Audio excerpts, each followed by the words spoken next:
नमस्कार, जय हिंद, सत श्री अकाल। मेरा नाम है लोकेश सिंह और फाइनली आप आज फिर शामिल हो चुके हैं शाम के 7 बजे के इस सेशन में, जहां पर हम पूरे दिन के करंट अफेयर का निचोड़ आपके सामने लेकर आते हैं। क्या आया है खास न्यूज़पेपर में, हम लोग उन चीज़ों को भी देखेंगे और ये देखेंगे आज के दिन का क्या-क्या करंट अफेयर है जो आपके लिए इम्पोर्टेंट हो सकता है एग्ज़ाम के पॉइंट ऑफ व्यू से। इस सीरीज़ को अभी हम लोग रखेंगे थोड़ा-सा छोटा, ताकि आपको जल्द से जल्दी चीज़ें मिल सकें। आपका एग्जाम दिसंबर में एसएससी सीजीएल का, हम लोग उसको फोकस करके अभी सारे वीडियोस अपने बना रहे हैं। हमारी टाइमिंग्स को आप याद रखिएगा। मैं रोज सुबह आपको मिलता हूं 11 बजे एंड ठीक इसके बाद आपको 1 बजे मैं मिलता हूं टॉपिक विद क्विज के लिए। और उसके बाद आप इस वक्त जो वीडियो देख रहे हैं, मतलब कि शाम को ठीक 7 बजे का वीडियो हमारा देख रहे हैं, जो कि हमारा होता है करंट अफेयर के लिए। ध्यान रखिए, ये करंट अफेयर का वीडियो है और 1 बजे जो आप मेरा वीडियो देखते हैं वो है आपका टॉपिक विद क्विज। हम लोग किसी भी एक टॉपिक को पिक करते हैं एंड उसके साथ साथ उसकी क्विज को भी हैंडल करते हैं। तो आई होप ये पॉइंट आपके लिए इंपॉर्टेंट है। ध्यान रखिएगा, यहाँ पर हम लोग सिर्फ और सिर्फ क्विज लेकर आते हैं। तो यहाँ पे आपकी होगी क्विज। डेली बेसिस पर 1 घंटे की सीरीज होती है जिसमें मैक्सिमम क्वेश्चंस आपको डिलीवर करता हूं मैं। देन उसके बाद ठीक 1 बजे जहाँ पे हम लोग छोटे से टॉपिक को देखते हैं, पढ़ते हैं, समझते हैं एंड उसके बाद उस टॉपिक के खत्म होने के बाद वहां पर कुछ क्वेश्चंस को भी हैंडल करते हैं, ताकि मैक्सिमम चीजें आज तक पहुंच पाए। एंड फाइनली हमारा शाम को 7 बजे इस वक्त जो आप सेशन देख रहे हैं वो है हमारा करंट अफेयर का सेशन, बहुत इंपॉर्टेंट। यहाँ पे हम लोग पूरे दिन का निचोड़ आपके सामने प्रेजेंट करते हैं, कंसाइज वे में, छोटे से छोटे फॉर्मेट में आपको प्रेजेंट करने की कोशिश करता हूँ। मैं ये नहीं चाहता कि आप 4, 5, 10 वीडियो देखें। मैं चाहता हूँ एक ही वीडियो में आपको सारी चीजें अवेलेबल हो जाए, आपको बार बार अलग अलग चैनलों पर या अलग अलग वीडियो में जाकर भटकना ना पड़े। तो फाइनली शुरू करते हैं अपने आज के करंट अफेयर को। देखते हैं आज के करंट अफेयर में हमारे पास क्या खास है। तो सबसे पहले आता है हमारा Telangana Hyderabad honoured as a world green city award 2022। Telangana का जो हैदराबाद शहर है उसको क्या वर्ल्ड ग्रीन सिटी अवार्ड यहाँ पर दिया गया है। अपने आप में इंपॉर्टेंट न्यूज है, आपके एग्जाम के पॉइंट ऑफ व्यू से भी इंपॉर्टेंट है। इस तरह की चीजें एग्जाम में हमेशा आती हैं, वन वर्ड टाइप के क्वेश्चन बनते हैं इनसे बहुत ज्यादा, इसलिए मैं इसको इंपॉर्टेंट मार्क कर रहा हूँ। ध्यान रखिए, ये दिया किसके द्वारा जाता है, तो international association of horticulture protection के लिए इसको दिया जाता है। मतलब ये एक संस्थान है जिसके द्वारा इस अवार्ड को यहाँ पर दिया जाता है। ठीक है, ग्रीनरी को मेंटेन करने के लिए, अपना जो इकोसिस्टम है उसको इस तरीके से मेंटेन करने के लिए जहां पर इन्वायरमेंट को हार्म ना पहुंचे, जहां पर इन्वायरमेंट को नुकसान ना पहुंचे, एक इंक्लूसिव ग्रोथ को मेंटेन करने के लिए ये अवार्ड यहाँ पर दिया जाता है। तो आई होप ये पॉइंट आपको समझ में आ गया होगा। छोटा सा पॉइंट था बट इम्पोर्टेंट था, आपको इसके बारे में पता होना जरूरी है। चलिए, तो फाइनली देखते हैं अपने नेक्स्ट पॉइंट को। अगर किसी को भी कोई डाउट है तो प्लीज आप कमेंट में जरूर पूछिए। ठीक है, अगर आप कमेंट नहीं कर रहे हैं कोई बात नहीं, अगर आप लाइव ना देखकर इसे बाद में भी देखते हैं तो भी प्लीज आप कमेंट सेशन में जाइए, वहां पे अपनी पूरी क्वेरी लिखिए। अगर आपको कोई कमी नजर आ रही है तो आप उस कमी को भी लिखिए। हम लोग उन सारी चीजों को रिकवर करने की कोशिश करेंगे। हम लोग चाहेंगे कि आपको और ज्यादा बेटर तरीके से चीजें आपके सामने रखी जाए, आपको ज़्यादा से ज़्यादा अच्छी चीज़ें मैं डिलीवर कर पाऊँ। तो प्लीज़ आप लोग कमेंट ज़रूर कीजिए ताकि मेरे तक बात पहुँच सके, मैं उन चीज़ों को और ज़्यादा बेटर बना सकूँ। अगर आप किसी टॉपिक के ऊपर वीडियो चाहते हैं तो प्लीज़ आप उस टॉपिक का नाम भी नीचे कमेंट में बताइए। नेक्स्ट देखते हैं। तो आज के दिन का दूसरा जो करंट अफेयर है इंपॉर्टेंट, वो है प्रकाश पादुकोण को लेकर। आपको पता है दीपिका पादुकोण के फादर हैं, इंडिया के काफ़ी फेमस बैडमिंटन प्लेयर।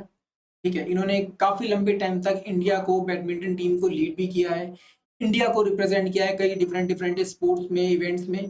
तो ये अपने आप में बहुत बड़ी बात है। इनको फाइनली यहाँ पर एक अवार्ड से नॉमिनेट किया जा रहा है, एक मेडल दिया जा रहा है। और ये मेडल है कौन सा, तो ये है the sports journalist federation of India medal. ध्यान रखिएगा, इंपॉर्टेंट है। अभी से हाल ही में इस मेडल को शुरू किया गया है, इस अवार्ड सेरेमनी को शुरू किया गया है, बट बीच में कोविड आने की वजह से इस अवार्ड सेरेमनी को बीच में रोक दिया गया था। कोविड की वजह से इसे कंटिन्यू नहीं कर पाए। देन फाइनली अब वापस से इसको शुरू किया गया है और पहले इसको जो दिया गया, ये जो अवार्ड दिया गया, किसको दिया गया फाइनली कोविड के बाद, प्रकाश पादुकोण जी को दिया गया है, जो कि इंडिया के काफी फेमस एक बैडमिंटन प्लेयर थे। ध्यान रखिएगा, और कई इवेंट्स में, स्पोर्ट्स की इवेंट्स में इन्होंने इंडिया को रिप्रेजेंट करने का भी काम किया है। और आप नॉर्मली जानते ही हैं दीपिका पादुकोण जो हैं वो इन्हीं की बेटी हैं। आई होप आपको ये पॉइंट समझ में आ गया होगा। सिंपल सी इंफॉर्मेशन, आपको सिर्फ इतनी ही इंफॉर्मेशन आपको याद रखनी है, इससे ज्यादा आपको याद रखने की जरूरत नहीं है। हाँ, फुल फॉर्म जरूर आप याद रख लीजिएगा, sports journalist federation of India medal. चलिए, तो फाइनली आगे बढ़ते हैं यहाँ पे। International day for the eradication of poverty, गरीबी। तो आज जो तारीख है, आज क्या तारीख है, 17 अक्टूबर है। और आज ही के दिन हम लोग ऑब्जर्व करते हैं, कई जगह लिखा होता है सेलिब्रेट करते हैं, गलत लिखा होता है। हम लोग इस दिन को ऑब्जर्व करते हैं, हम लोग इस दिन पर ध्यान देते हैं कि हमारे आसपास जो गरीबी है उस गरीबी को जितना हो सके कम किया जा सके। हमारे आसपास जो समस्याएं हैं उन समस्याओं को से बाहर निकला जाए। आखिर वो समस्याएं हैं क्या? तो गरीबी का ही दुष्चक्र है जो हमारे आसपास फैला हुआ है। ये जो गरीबी का दुष्चक्र है, इससे लड़ना अपने आप में एक बहुत बड़ा डिफिकल्ट टास्क है। हम जब से आजाद हुए हैं तब से हम इसी समस्या से लड़ रहे हैं। भारत एक गरीब देश है, एक गरीब देश है, एक गरीब देश है, और आज भी हम लोग वही बात बोलते हैं। नो डाउट हम लोग एक ग्रोइंग इकोनॉमी है, हम लोग वर्ल्ड में काफी अच्छे खासे लेवल पर अपने आप को रिप्रेजेंट करते हैं, बट स्टिल आज भी हमारी 22% से ज्यादा पॉपुलेशन ऐसी है जो भूखे पेट सोती है। यस, 22% लोग ऐसे हैं जो भूखे पेट सोते हैं। अपने आप में बहुत बड़ी बात है, और शायद कहीं ना कहीं शर्म की बात भी है। हम लोग आज बात कर रहे हैं अपने आप को 5 ट्रिलियन इकोनॉमी बनाने को लेकर, हम लोग बात कर रहे हैं कि हमने 3.5 ट्रिलियन से ज्यादा की अपनी इकोनॉमी बना ली है, और हम लोग ने इंग्लैंड को पीछे छोड़ दिया है। भले ही आपने कितनी बड़ी अचीवमेंट कर रही हो, पर जब तक सड़क पर एक व्यक्ति खाली पेट सो रहा है, जब तक वो भूखे सो रहा है, जब तक उसे अपनी रोज की एक रोटी कमाने के लिए स्ट्रगल करना पड़ रहा है। नो डाउट हम सभी खाने पीने के लिए ही स्ट्रगल करते हैं, हम सभी इसी पेट को भरने के लिए स्ट्रगल करते हैं। पर कोई आदमी जब अपनी भूख मिटाने के लिए स्ट्रगल करे और वो भूख भी ना मिटा पाए पूरे दिन की, मतलब मेहनत के बाद, भाग दौड़ के बाद, किसी भी तरह से उसके पास कुछ खाने को एक अन्न का दाना ना हो, तो ये हमारे लिए चुल्लू भर पानी में डूब मरने वाली बात है। कहीं ना कहीं ये दिखाता है कि हम आज भी कहीं ना कहीं फेलियर से जूझ रहे हैं, इसी फेलियर से लड़ रहे हैं। तो इस दिन को यहाँ पे इंटरनेशनली मतलब ऑब्जर्व किया जाता है, क्या, इरेडिकेशन ऑफ पॉवर्टी के रूप में। किसके रूप में? इरेडिकेशन ऑफ पॉवर्टी के रूप में। इसका जो थीम रखा गया वो क्या रखा गया? Dignity for all in practice. Important है, ध्यान रखिएगा। यूनाइटेड नेशन ने इसकी शुरुआत की थी, इस दिन को ऑब्जर्व करने की जो शुरुआत की थी वो की थी 1992 में। ध्यान रखिएगा, कब शुरुआत की थी? 1992 में शुरुआत की थी, और तब से ये लगातार चला आ रहा है। आई होप ये पॉइंट आपको क्लियर हो चुका होगा, मेरी बात आपके दिलों तक पहुंच रही होगी। अगर आपके दिलों तक मेरी बात पहुंच रही है तो प्लीज एक बार इस वीडियो को लाइक जरूर कीजिए, शेयर जरूर कीजिए, और मेरी बात पसंद आई है तो प्लीज अपने दोस्तों भाई बहनों तक इस बात को पहुंचाइए। और हो सके तो खाने को जितना कम हो सके उतना कम बर्बाद करने की कोशिश कीजिए। भले ही एक रोटी कम खाइए, मगर खाना बर्बाद मत कीजिए। भले ही एक, मतलब आपको एक टाइम चावल ना मिले चलेगा, कम से कम बाकी चीजें खाकर आप पेट भर लेते हो, मगर एटलीस्ट आप दूसरे आदमी तक वो अन्न पहुंच सके। जो अन्न आप बर्बाद कर रहे हैं वो किसी और की भूख मिटा सकता है, आप ये सोचिए। अगर आप होटल जा रहे हैं, आप खाना खा रहे हैं और कुछ बच जाता है आपकी थाली में, तो ये अपमान की बात है उस खाने की। क्योंकि लोगों को जहाँ भूखे पेट सो रहे हैं वहीं पर आप उस केक को काट कर बर्बाद कर देते हैं, एक दूसरे के मुंह पर लगाकर बर्बाद कर देते हैं। अगर उसी केक के एक टुकड़े को जो आपने किसी के ऊपर बर्बाद कर दिया, अगर उसी एक टुकड़े को अगर आप किसी भूखे को दोगे, शायद वो आपको आशीर्वाद देगा। ठीक है, आपको जिंदगी भर का सम्मान देगा वो। अपने आप में बहुत बड़ी बात है। हम लोग कई ऐसे सोशल एक्टिविस्ट हैं, जी हम तो इनके लिए काम करते हैं, हम उनके लिए काम करते हैं। क्या काम करते हैं आप? अगर आप एक व्यक्ति के भूखे पेट सोना पड़ रहा है आप लोगों के होते हुए भी, तो आप क्या काम कर रहे हो? कई ऐसे सोशल एक्टिविस्ट हैं जो इंस्टाग्राम पर कई जगह जगह फोटोज अपलोड करते हैं। क्या सिर्फ फोटो अपलोड करने से ऐसा हो सकता है? क्या नहीं हो सकता? आपको जमीन पे उतर कर काम करना पड़ेगा। एक दिन भूख मिटाने से काम नहीं चलेगा, आपको रोज ये सेवाएं करनी पड़ेंगी। हाँ, अगर कोई मेरे से बोले कि सर क्या आप इतनी सेवाएं करते हो, जी बिल्कुल, मैं आपको बताना चाहूँगा, मैं भी इतना बड़ा हरिश्चंद्र नहीं हूँ जो इतनी सेवाएं अवेलेबल करवा दूँ। तो कहीं न कहीं ये मेरी भी कमी है, मैं इस चीज़ को खुले मन से एक्सेप्ट करता हूँ। कई लोग ये सवाल उठाते हैं, पर हाँ, मैं कोशिश ज़रूर करता हूँ, मैं कोशिश ज़रूर करता हूँ, कम से कम ये कोशिश ज़रूर करता हूँ कि मेरे हाथ से कभी कोई अन्न बर्बाद ना हो, कभी मेरे हाथ से ऐसा ना हो कि किसी कोई भूखा मेरे सामने हो और मैं उसे कुछ खिला ना सकूं। मैं इन चीज़ों से बचता हूँ, पर हाँ, मैं उन लोगों से भी बचने की कोशिश करता हूँ, जो इस चीज़ का गलत फ़ायदा उठाने की कोशिश करते हैं। तो प्लीज़ आप इस चीज़ का ध्यान रखिए, अपने स्तर पर, अपने लेवल पर आप जितना ऐसे लोगों की हेल्प कर सकते हैं, उन लोगों की भूख मिटा सकते हैं, मिटाइए। और सीधे उनको हेल्प ना करके आप उनसे को कुछ काम दीजिए, ताकि वो लोग काम करें, अपनी मेहनत से 2 वक़्त की रोटी कमाने का हिसाब बना सकें। ये एक्सपीरियंस, ये चीज़ें उनके लिए ज़रूरी हैं। उनको अगर आप खाना दे देंगे तो उनको फिर आदत पड़ जाएगी कि हाँ, आप आ गए, आपने खाना दे दिया, उन्होंने रोज़ खा लिया। आप उनको इस काबिल बनाइए कि वो एट लीस्ट अपने लिए 2 वक़्त की रोटी बनाएँ, ठीक है? तो आपको मेहनत उनको मतलब अपने पैरों पर खड़ा करने की करनी है, उनको भीख देकर, पैसा देकर उनको लाचार बनाने की नहीं है। इसीलिए मैं इन चीज़ों को लेकर थोड़ा-सा स्ट्रिक्ट हूँ। आई होप मेरी शायद मतलब मेरी बात कुछ लोगों को सही लग रही होगी, कुछ लोगों को गलत। अगर गलत लग रही है तो please I am really sorry for this, but मैं इन वर्ड्स को लेकर थोड़ा स्ट्रिक्ट हूँ अपने। चलिए नेक्स्ट टॉपिक को देखते हैं अपने। नेक्स्ट है वर्ल्ड फूड डे। ये हम लोगों ने ठीक 1 दिन पहले बनाया था, मतलब 16 अक्टूबर। अब कल संडे था, संडे क्लास हुई नहीं थी, इसलिए मैं ये आज आपको बता रहा हूँ। इसका जो थीम था वो क्या था? Leave no one behind, leave no one behind. कोई भी पीछे भूखा ना रह जाए, आपके पीछे कोई भूखा ना रहे। वही बात जो अभी पीछे रिपीट की, सेम वही बात यहाँ पर भी आ रही है हमारे सामने। सेम वही बात यहाँ पर भी हमारे सामने आ रही है, ठीक है? ये दिन ऑब्जर्व किया जाता है और साथ ही साथ इस एक इंडेक्स यहाँ पे तैयार किया जाता है।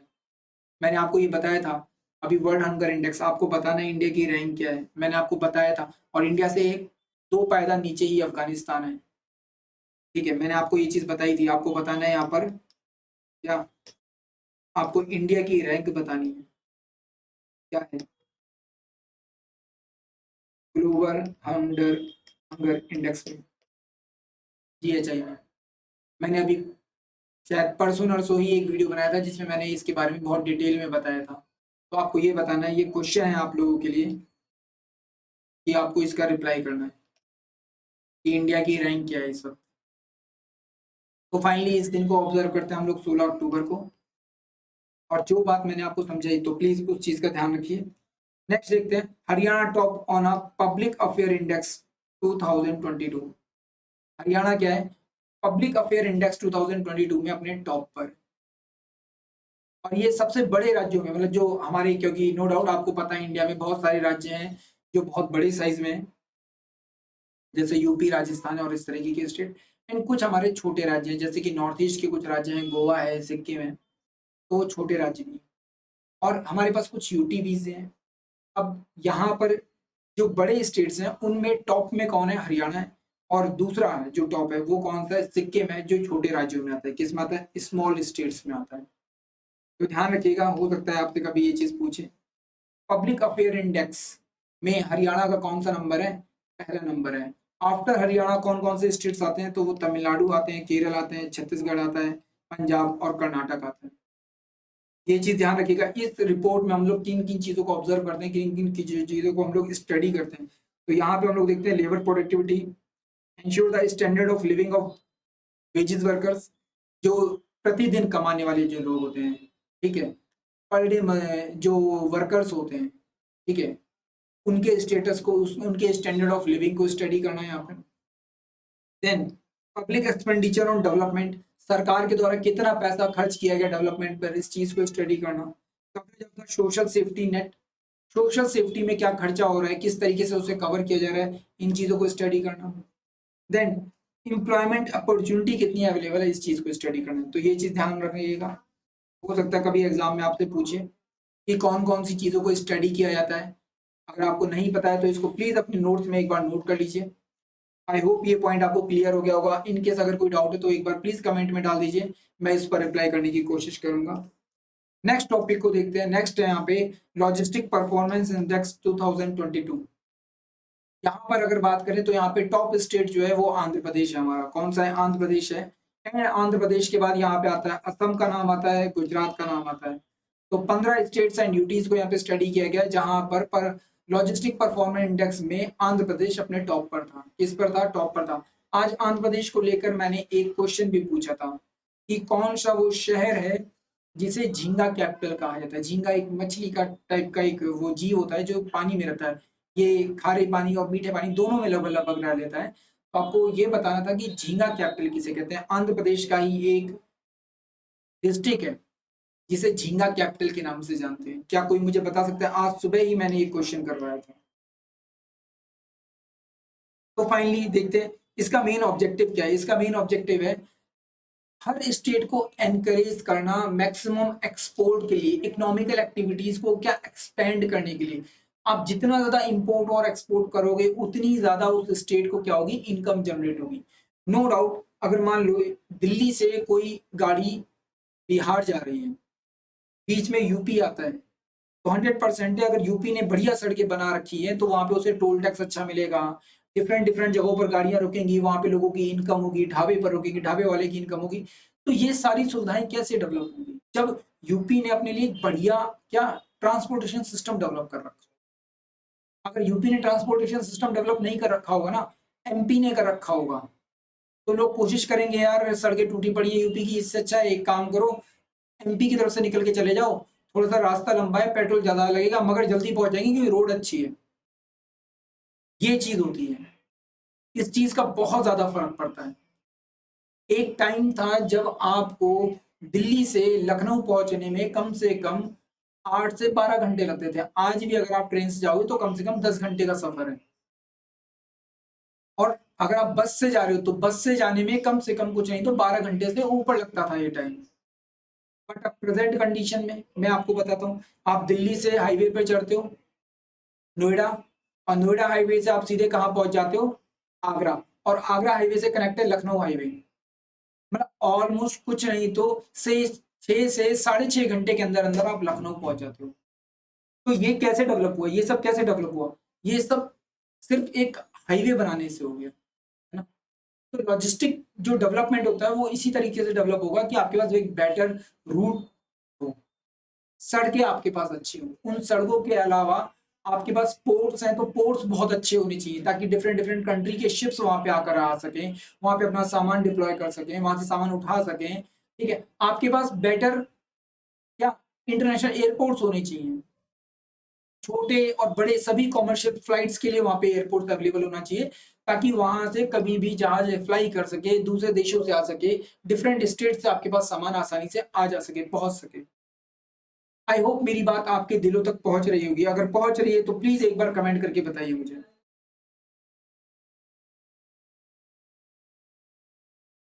तो फाइनली आगे चल सकते हैं हम लोग यहाँ पे, क्या हम लोग आगे चल सकते हैं? अच्छा, ये इंडेक्स रिलीज किसके द्वारा किया गया तो ये भी ध्यान रखिएगा। It was release by the commerce and industry ministry. और हैं कौन? पीयूष गोयल जी हैं। कौन है? पीयूष गोयल जी हैं। तो आपको ये याद रखना, कई बार एग्जाम में पूछा जाता है। यहाँ पर बहुत इंपॉर्टेंट आर्टिकल आता है। ये आर्टिकल है इंडियन एक्सप्रेस का। किसका है? इंडियन एक्सप्रेस का ये आर्टिकल है। What China wolf warrior diplomacy. क्या है? एक मूवी आई थी 2015 में, एक मूवी आई थी 2015 में, वुल्फ वॉरियर, चाइनीज मूवी है ये। और इस मूवी का इम्पैक्ट एक्चुअल में चाइना की पॉलिटिक्स पे पड़ता है। 2015 के बाद जिनपिंग के नेतृत्व में चाइना बहुत ज्यादा एग्रेशन में आता है। उसी बारे में बात हो रही है। चाइनीज कम्युनिस्ट पार्टी अभी रिसेंटली आपको पता था जब एचसीओ हुआ था, तो एचसीओ के टाइम पर जब जिनपिंग वापस अपने देश पहुंचे तो उनको नजरबंद कर लिया गया। उनसे बोला गया भैया तमीज से चलाओ सरकार। कहीं ना कहीं कुछ ना कुछ तो हुआ था, सबको पता था, सब गायब हो गए थे और सारी फ्लाइट्स अचानक से रुक गई थी, सब कुछ हुआ, कुछ तो बड़ा हुआ था वहां पर।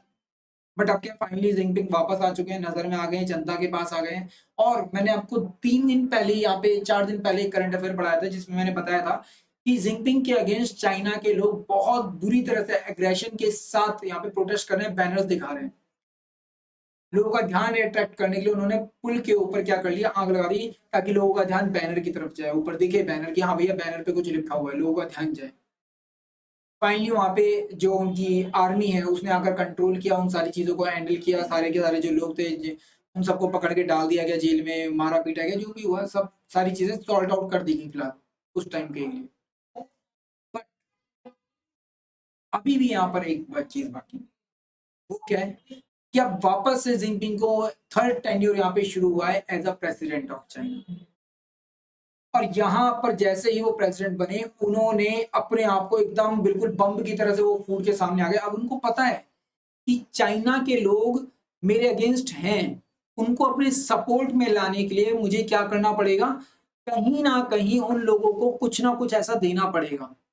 क्या किया जाएगा वैसे में, जैसे गलवान वैली इंसिडेंट हुआ था चाइना के साथ, चाइना और इंडिया का, ऐसा ही कुछ करेंगे कि इंडिया के अगेंस्ट कुछ बोल दिया, ठीक है, इंडिया के अगेंस्ट कुछ बोल दिया, फिर क्या करेंगे कि इंडिया के अगेंस्ट नहीं बोलेंगे तो कुछ और कर देंगे। क्या करेंगे, तो उसमें क्या करेंगे कि अब ताइवान के ऊपर अटैक कर देंगे, एक काम करो ताइवान के ऊपर अटैक कर दो। इस तरीके का काम क्या करता है चाइना, यहाँ पे हमेशा करता है। और इन सब के पीछे जो मेन ऑब्जेक्टिव है चाइना का, वो क्या है, अपनी जनता को ये दिखाना, देखो हम कितने ताकतवर हैं जिनपिंग के थ्रू, मैं कितना ताकतवर हूं, मैं अपने देश के लिए लड़ रहा हूं, मैं अपने देश की जमीन वापस ला रहा हूं, मैंने ताइवान के ऊपर अटैक करके ताइवान को हरा दिया, मैंने इंडिया को कैप्चर करने की कोशिश कर रहा हूं, मैं अरुणाचल प्रदेश को कैप्चर कर रहा हूं। मतलब ये चीज वो दिखाने की कोशिश करेंगे अभी जनता के सामने। और यही यहाँ पे वुल्फ वॉरियर डेमोक्रेसी भी कहती है, डिप्लोमेसी भी कहती है, सॉरी डेमोक्रेसी बोलो, डिप्लोमेसी भी कहती है। अब चाइना के जितने भी लीडर्स देखिए, चाहे जिनपिंग हो, चाहे उनके ऑफिशियल लीडर्स हों, चाहे उनकी पार्टी के अदर मेंबर्स हों, चाहे उनकी आर्मी के लोग हों, करते क्या है, आप नोटिस करो, उनके वीडियोस को देखोगे, आप उनके वक्तव्य सुनोगे, तो आपको एक चीज नोटिस करोगे कि अगर मान लो किसी ने भी चाइना के अगेंस्ट कुछ बोला, तो तुरंत क्या करेंगे, वो और ज्यादा एग्रेशन के साथ बोलेंगे। मतलब जैसे कुत्ते बिल्ली की लड़ाई होती है ना, गली कूचों में लड़ाई होती है, दो लड़कों के बीच में लड़ाई हो गई, एक ने मुझे गाली दे दी तो मैं तुझे और बड़ी गाली दूंगा, अच्छा तूने ये वाली गाली दी, मैं तुझे और बड़ी गाली दूंगा, तूने मुझे उतनी बड़ी गाली दी थी तो मैं और बड़ी गाली दूंगा। ये वाली चीज कि हम किसी से दबेंगे नहीं, जैसा तुम करोगे हम तुम्हारे अगेंस्ट बिल्कुल वैसे ही स्टेप लेंगे। ये तरीका चाइना का है। और चाइना इस चीज को बहुत ज्यादा मतलब मान के चलता है कि हाँ मेरी ये पॉलिसी सबसे ज्यादा बेहतरीन है और मैं तो ऐसे ही काम करूंगा, मैं किसी से दबूंगा नहीं। अभी आपने देखा होगा इंडिया के साथ जितने कॉन्फ्लिक्ट हुए उसमें चाइना बहुत एग्रेशन में आकर कि अच्छा हमसे लड़ोगे, हम ऐसे हम वैसे, इंडिया ने दिखा दिया, औकात पे ले आए तुरंत तोड़कर। 2 सालों में हम लोगों ने इतना बाइकआउट चाइना, इतना बाइकआउट चाइना किया कि भाई साहब चाइनीज सामान इंडिया में कम हो गया। ऊपर से इनकी जो कंपनियां थी ओप्पो और Xiaomi, उनके ऊपर 5,000 करोड़ का, आपको पता होगा Xiaomi के ऊपर 5,000 करोड़ का ईडी ने लगा रखा है। ये जो पैसा आप भेज रहे थे अब ये आप भेज नहीं सकते, अब ये हमारे हो गए। आप ये जो गलत तरीके से पैसा भिजवा रहे हो वहां चाइना, हमें पता चल गया, अब ये हम रखेंगे, टैक्स बचाने के चक्कर में जो तुम लग रहे हो। सेम ऐसी ओप्पो वीवो के लिए भी हो रहा है। तो इंडिया, और दूसरा इंडिया ने एक और तगड़ा स्टेप लिया था, जितनी भी चाइनीज ऐप थी इन सबको बंद कर दिया था। पर चाइना तो चाइना सुधरेगा तो नहीं, अपने लिए कुछ ना कुछ जुगाड़बाजी निकाल लेके ले आता है और सामने रख देता, देखो अब मैं ये ऐप ले आया। ब्यूटी प्लस वाली जो आपको पता होगा लड़कियों की एक वो है, एक ऐप है, लड़कियां बहुत इस्तेमाल करती हैं, सॉरी मैं लड़कियां बोल रहा हूँ, बट सीरियसली ये ऐसा होता है कि लड़कियों के मोबाइल में वो ऐप ज्यादा देखने को मिलती है, ब्यूटी प्लस करके। अब तो खैर ये ऐप बंद हो गई है, बट उसके जैसी बहुत सारी ऐप ले आया है चाइना। अब उसको डाउनलोड करके लोग फोटो क्लिक करते हैं ताकि हमारी फोटो बहुत अच्छी आ जाए, है ना। अब आप कर तो रहे हो, मगर उस कैमरे की, उस एक सॉफ्टवेयर की रिक्वायरमेंट क्या है, वो आपकी गैलरी का एक्सेस लेगा, आपकी सारी फोटोएं वो देख सकता है। इसके अलावा फिर वो आपकी गैलरी के साथ साथ आपके कॉन्टेक्ट नंबर भी चेक करेगा। आप उस ऐप के थ्रू आपके अपने इंस्टाग्राम पर, फेसबुक पर, किसी भी सोशल मीडिया पे शेयर कर सकते हो उसी ऐप के थ्रू, तो वो उन सब के पासवर्ड और उन सब का भी एक्सेस लेगा। फिर इसके अलावा वो कैमरे वाली आपके लोकेशन का भी एड्रेस है वो लेगी, फिर आपके माइक का भी वो लेगी, एक्सेस लेगी। क्यों लेगी भाई, कैमरे वाली एप्लीकेशन को क्या जरूरत पड़ रही है। इसीलिए कहीं ना कहीं ये चीज बहुत इंपॉर्टेंट है, आपको समझना होगा वुल्फ वॉरियर की पॉलिसी क्या काम करती है यहाँ पे चाइना की, कि आप अगर हमारे अगेंस्ट एग्रेशन दिखाओगे तो हम आपको डबल एग्रेशन दिखाएंगे। और इस तरीके से चाइना क्या करता है, वर्ल्ड को कहीं ना कहीं दबाने की कोशिश कर रहा है। खास तौर से चाइना ये चीजें इंप्लीमेंट करता है, अगर आप इस मूवी में देखोगे तो इस मूवी में जो दिखाया गया वो ये दिखाया गया जो वेस्टर्न कंट्रीज हैं जो वेस्टर्न कंट्रीज हैं, मतलब कि जो यूरोपियन कंट्रीज हैं, अमेरिका है, ये कहीं ना कहीं चाइना को दबाने की कोशिश कर रहा है और इसी दबाने के अगेंस्ट में इस मूवी में दिखाया कि हम किस तरह से एग्रेशन से आपका सामना कर रहे हैं। वही चीज यहाँ पर चाइनीज पार्टी ने भी अपना ली है, जिनपिंग ने भी अपना ली है कि अगर आप हमारे अगेंस्ट स्टेप लोगे तो हम आपके अगेंस्ट डबल स्टेप ले लेंगे। ये वुल्फ वॉरियर पॉलिसी यहाँ पे कहती है। तो कंप्लीट वेस्टर्न कंट्रीज के अगेंस्ट यहाँ पर इस पॉलिसी को ये लेकर आया था। तो इस चीज का ध्यान रखना। इंडिया के अगेंस्ट भी इसी पॉलिसी को ये इस्तेमाल कर रहा था। पर आपको पता है इंडिया थोड़ा सा अलग टाइप का देश है।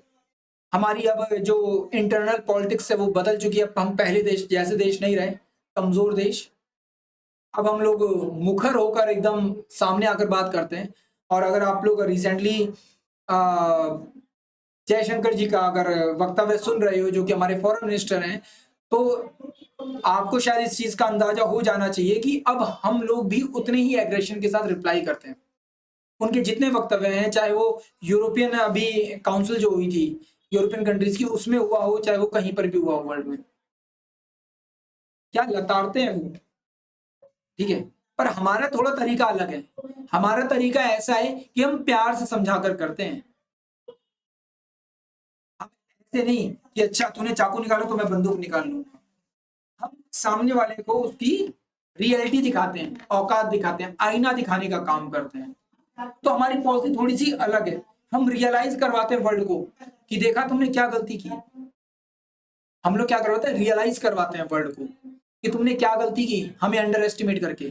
और ये चीज अभी जैसे रिसेंटली हम लोगों ने ये बोला कि वेस्टर्न कंट्रीज ने, जयशंकर प्रसाद जी का ये बयान था कि वेस्टर्न कंट्रीज ने हमारे पास कुछ ऑप्शन छोड़ा ही नहीं था। हम किसके पास जाते, हमारे पास रशिया के अलावा कोई ऑप्शन था ही नहीं। आपने हमारे पास कुछ छोड़ा ही नहीं था। हम किस कंट्री के पास जाते। आज आप कह रहे हो इंडिया और इंडिया और इंडिया और इंडिया के सपोर्ट इतना मांग रहे हो रशिया यूक्रेन वॉर में, आप हमारे पास इतना आ रहे हो। क्यों आ रहे हो आप हमारे पास? क्योंकि आज आपको रियलाइज हो रहा है कि इंडिया कितना पावरफुल है। पर अमेरिका और वेस्टर्न कंट्रीज को आप आज भी देख सकते हो। एक तरफ तो वो लोग कहते हैं कि हम इंडिया की सपोर्ट में और इंडिया बहुत हमारा अच्छा दोस्त है, हम ये करेंगे हम वो करेंगे इंडिया के लिए, और वहीं पर आप पाकिस्तान को F-16 फाइटर प्लेन्स दे रहे हो, सपोर्ट प्रोवाइड करवा रहे हो। और आपको पता है पाकिस्तान किस तरीके से इन सब चीजों का यूज करता है। सीधे सीधे आतंकवादियों के हाथ में कब दे दे क्या भरोसा। पाकिस्तान हमारे लिए खतरा नहीं है, पाकिस्तान पूरी दुनिया के लिए खतरा है। It's a complete terrorist country, और ऐसा कंट्री जिसके पास न्यूक्लियर वेपन है।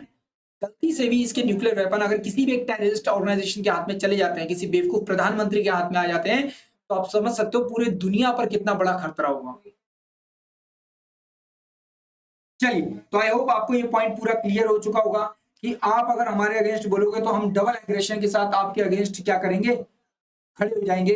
तो ये पॉलिसी यहाँ पर लेकर आए हैं, और ये चाइनीज कम्युनिस्ट पार्टी और जिनपिंग की बहुत ही ज्यादा इस्तेमाल की जाने वाली पॉलिसी है। और लास्ट के करीबन 1 या 2 दशक में इसका बहुत ज्यादा इस्तेमाल हो रहा है, हद से कहीं ज्यादा इस्तेमाल हो रहा है। तो ये अभी रिसेंटली एक इमेज थी जो बहुत ज्यादा वायरल हो रही है, आप इसको देख सकते हो। अब यहाँ पर अगर आप देखोगे तो ये जो फेस बने हुए हैं भेड़ियों के बने हुए हैं। ये जो फेस है ये भेड़ियों के हैं, और चाइना को नॉर्मली हम लोग क्या दिखाते हैं, एज अ ड्रैगन देखते हैं। और यहाँ पे ड्रैगन ना देखकर हम लोग क्या भेड़िए के रूप में दिखा रहे हैं कि अब जो चाइनीज ड्रैगन है वो चाइनीज ड्रैगन नहीं है, अब वो भेड़िया है। ठीक है, बात समझ में आई? चलिए नेक्स्ट देखते हैं। What are the digital banking units, DBUs. Digital banking units क्या होती हैं डीबीयूज? रिसेंटली अभी चर्चा चल रही थी, शायद आप लोगों ने आज न्यूज में देखा होगा। ठीक है, तो हमारे आरबीआई के जो शशिकांत सिंह जी हैं वो, और प्रधानमंत्री नरेंद्र मोदी, इनके द्वारा यहाँ पर इन चीजों को शुरू किया जा रहा है।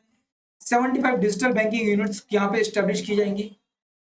इनका जो मेन ऑब्जेक्टिव होगा, वो मेन ऑब्जेक्टिव क्या होगा, डिजिटली लोगों तक बैंकिंग सर्विसेज को अवेलेबल करवाना, और 24/7 मतलब 2400 घंटे अवेलेबल करवाना चीजों को। लोग लंबे मतलब इजीली जो डिजिटली ट्रांजैक्शंस होते हैं उनको क्या कर सके, इस्तेमाल कर सके, जन जन के हाथ में इस चीज को पहुंचाना।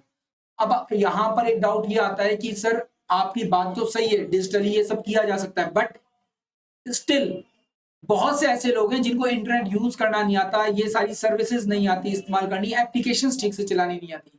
तो शायद आपको लोगों ने नाम सुना होगा आरबीआई का 123 पे, आई होप सुना होगा ये नाम। इसमें आपको एक हैशटैग दिया था, उस हैशटैग से आप अपने फोन से डायल करेंगे, आपके पास यूपीआई पेमेंट के लिए एक गेटवे ओपन हो जाएगा स्क्रीन पर। आप वहां पर नंबर चूज कीजिए, जिस व्यक्ति को पैसा ट्रांसफर करना है उसका नंबर डालिए, मोबाइल नंबर डालिए। मोबाइल नंबर डालने के बाद आपसे पूछेगा, अगर मान लो उसका 3-4 बैंक में खाता है तो वो आपसे पूछेगा कौन से बैंक के खाते में जाना है, आप उस बैंक को चूज कीजिए। अपने आप ही जब उसमें आप रकम डालेंगे उसके बाद और उसे सेंड करेंगे, आपके पास एक ओटीपी आएगा, ओटीपी डालेंगे और आप वो पैसा चला जाएगा। ये है एक्चुअल में डिजिटल बैंकिंग। तो इस तरीके की 75 डिजिटल बैंकिंग यूनिट्स इंडिया में स्टैब्लिश की जाएंगी। टायर 1 से लेकर 6 के जो लेवल के जो सिटीज हैं उन सभी में, छोटे छोटे शहरों में भी इसको स्टैब्लिश किया जाएगा और लोगों तक बैंकिंग अवेयरनेस को ज्यादा फैलाने की कोशिश की जाएगी। आई होप ये बात आपको समझ में आ रही होगी। यहाँ पर किसी तरह का कोई दिक्कत है तो प्लीज एक बार कमेंट करके पूछिए, बहुत ही इंटरेस्टिंग टॉपिक है। मैं आप लोगों के कमेंट पर पर्सनली रिप्लाई करूंगा अपने खुद के नंबर से, मतलब सॉरी अपनी खुद की आईडी से, ताकि आपको पता चल सके हाँ लोकेश सर ही यहाँ पर रिप्लाई कर रहे हैं। ओके, तो फाइनली देखिए यहाँ पे हमारे ये इंपॉर्टेंट अपडेट से, आज के ये इकोनॉमिक्स से जुड़ा हुआ बहुत इंपॉर्टेंट अपडेट था। इससे पहले मैंने आपको इंटरनेशनली एक करंट अफेयर आपको बताया। अब देखो यार, मैं जो करंट अफेयर लेकर आ रहा हूँ वो स्पेशली यही सोच के लेकर आ रहा हूँ, क्योंकि वैसे तो बहुत सारी डिटेल हम लोग यहाँ पे डाल सकते हैं, बट उन सब चीजों को एक्सप्लेन करना या उन सब चीजों को बताने का कोई मतलब नहीं बनता। वो तो फिर आप डेली न्यूज सुन रहे हो, एक तरह से वो हो जाएगी। तो मैं न्यूज नहीं सुनाना चाहता, मैं आपको वो करंट अफेयर देना चाहता हूँ जो आपके एग्जाम के पॉइंट ऑफ व्यू से इंपॉर्टेंट हो सकता है। ठीक है, तो आई होप आपको ये करंट अफेयर पसंद आया होगा। अगर आपको ये करंट अफेयर पसंद आया तो प्लीज इस वीडियो को लाइक कीजिए, कमेंट करके बताइए आप और कौन से टॉपिक्स के ऊपर वीडियो चाहते हैं। मैं उन टॉपिक के ऊपर करंट अफेयर बनाने की कोशिश करूंगा, या और जो अदर टॉपिक्स हैं आप वो भी बताइए, मैं उनके ऊपर भी वीडियो बनाऊंगा, हिस्ट्री, ज्योग्राफी, पॉलिटी, इकोनॉमिक्स में से। और इसके अलावा अगर आप इस वीडियो को शेयर करेंगे तो मुझे जानकर बहुत खुशी मिलेगी। और प्लीज इस चैनल को सब्सक्राइब कीजिए ताकि मेरी टीम को भी पता चल सके कि लोकेश सर के एफर्ट्स बच्चों तक पहुंच रहे हैं, बच्चे लोकेश सर को थोड़ा सा प्यार अपना दे रहे हैं। आपसे कोई फीस नहीं ली जा रही, ये कंप्लीट जो बैच हमारा चलाया जा रहा है यूट्यूब पर ये फ्री है। आपको टाइमिंग में एक बार फिर से रिमाइंड कर देता हूँ, सुबह को 11 बजे, उसके बाद दोपहर को ठीक 1 बजे और शाम को 7 बजे आपको इन टाइमिंग्स में आना है और अपने लेक्चर्स को अच्छे से देखना है, पढ़ाई करनी है। आई होप आपको मेरा वीडियो पसंद आ रहा होगा। अगर पसंद आ रहा है तो प्लीज मुझे कमेंट करके जरूर बताइएगा। तो फिलहाल आज के लिए ले लेता हूं मैं विदा, कल सुबह फिर मिलेंगे 11 बजे। Thank you so much. जय हिंद।